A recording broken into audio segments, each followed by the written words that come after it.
Hello everyone and welcome to Abby Ever After. I am Abby and today I'm going to be sharing a very exciting trip announcement.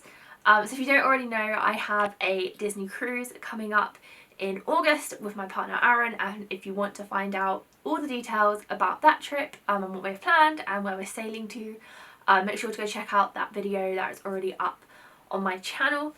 But today I'm talking about a trip that is still quite a long time away in the future, which is Disney World 2025. So I've had this trip planned probably for a year and a half at least now that I want to go back again. I went in 2022 with my family. It was a bit of a delayed trip. We were supposed to have gone in 2020, but obviously COVID happened, and we did a bunch of different things. But I really wanted to go back and enjoy it a bit more. There was no character dining. Some of the shows went back on, so Fantasmic wasn't on. So I didn't get to experience the magic in its fullest, which I prefer to do. So me and my partner have been talking about booking this trip. We have been saving for it. And finally on Valentine's Day, actually, Disney opened the booking to be able to book for 2025.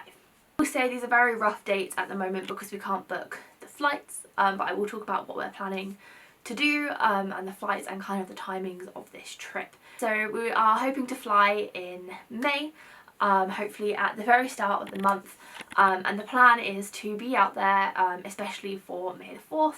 If you don't know, my partner really loves Star Wars. I'm just looking in my viewfinder here, we have all of the Lego Star Wars helmets going up along the back of the bed. He really likes it and he's never been to Galaxy's Edge. He hasn't been to Disney World since 2014.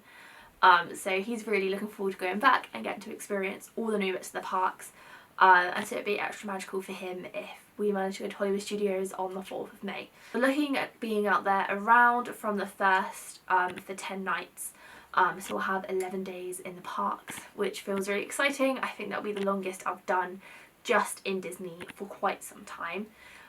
We've both done Universal quite a few times in the past, so we're going to take that for a miss as the new park will only just be open, and we're hoping to go back in a few years anyway, and just knowing that that's going to be really busy, we'd rather just spend our time focused on Disney and enjoying that, and then maybe in the future doing more at Universal. We're not super big ridey people as it is, and Disney is particularly the bit that I really enjoy and love.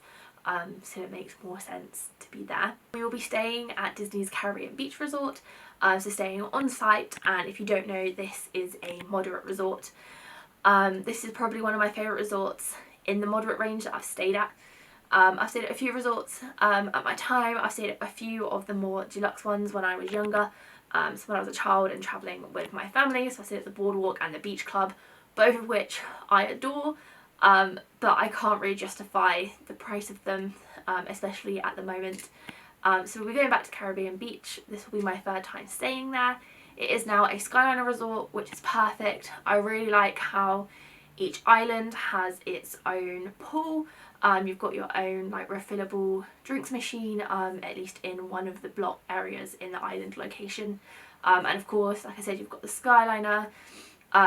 And the food there is great as well. I do really enjoy it. So we're hoping to get maybe my favourite place to stay there, which is Jamaica. I have already put a request in on the My Disney Experience app, which if you don't know, you can go on the app and you can put requests in for your room. So we selected to be close to the Skyliner, which Jamaica is one of those areas that is close by. But then I also sent them a message on like the chat in the app, and they've logged my request. Of course, this is not guaranteed, but if like me you have a particular area that you do really want to stay at, it is a good way of maybe being more likely at getting that location ahead of checking in. And of course, the Riviera is just at the edge of Caribbean Beach, and the big long running or walking track, as I would do it, connects up to the Riviera, which is fabulous. So you've got more kind of options for eating at and just a whole other resort to explore. Which I didn't do at my last day, so I'm really looking forward to. Also, Epcot and Hollywood Studios are probably two of, between us, our favourite parks. I really enjoy Epcot and he really enjoys Hollywood Studios, so it made sense to be at the resort that was close to them and has those direct links with the Skyliner. We've also paid for the Disney dining plan. Now currently Disney doesn't have their packages out, so I'm not sure if they're going to release this for free at some point, and if they do we might look at changing kind of the deal that we have.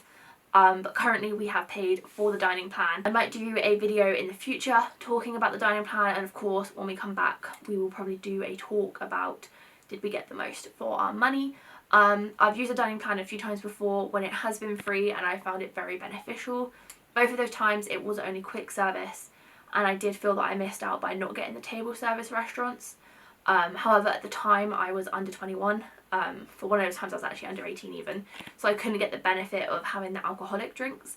Obviously now that I am over 21, and will be by quite a few years by the time we go, it seems to make sense actually to pay, and there is a lot of table service restaurants that we want to do. And although we still have to pay the tip, so that, like the service charge at the end of the meal, it kind of reduces our costs whilst we're out there, and we've been saving in mind that we wanted to buy the dining plan and just have that food pre-covered. I also tend to find like a snack, a quick service and like a table service enough food for whilst I'm out there anyway, and I always buy the resort mug even if I don't have the dining plan, so get that included is just an extra bonus. So the flights. So as I said, we can't book our flights currently. We are planning on booking with Virgin. I flew with Virgin last time and had an incredible experience.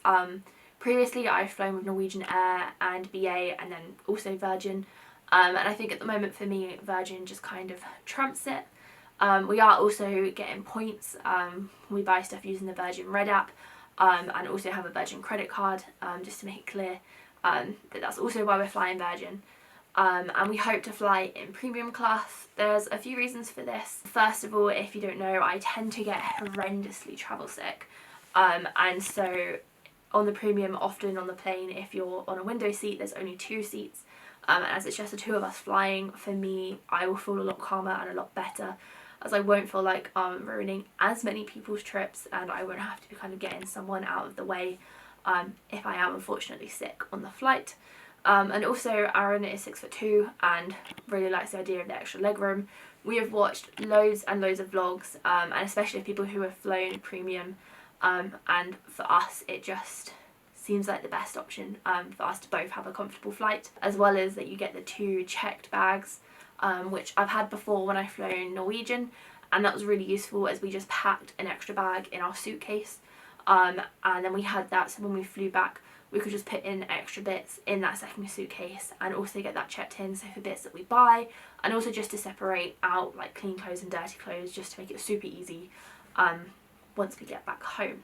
And I feel that a few people often ask maybe how you book, how people book Disney, and I've just booked all of this directly on the Disney website, and then it's all already linked up to the My Disney Experience app, which is great, and that's how I got a check-in done. I haven't been this early in the year before.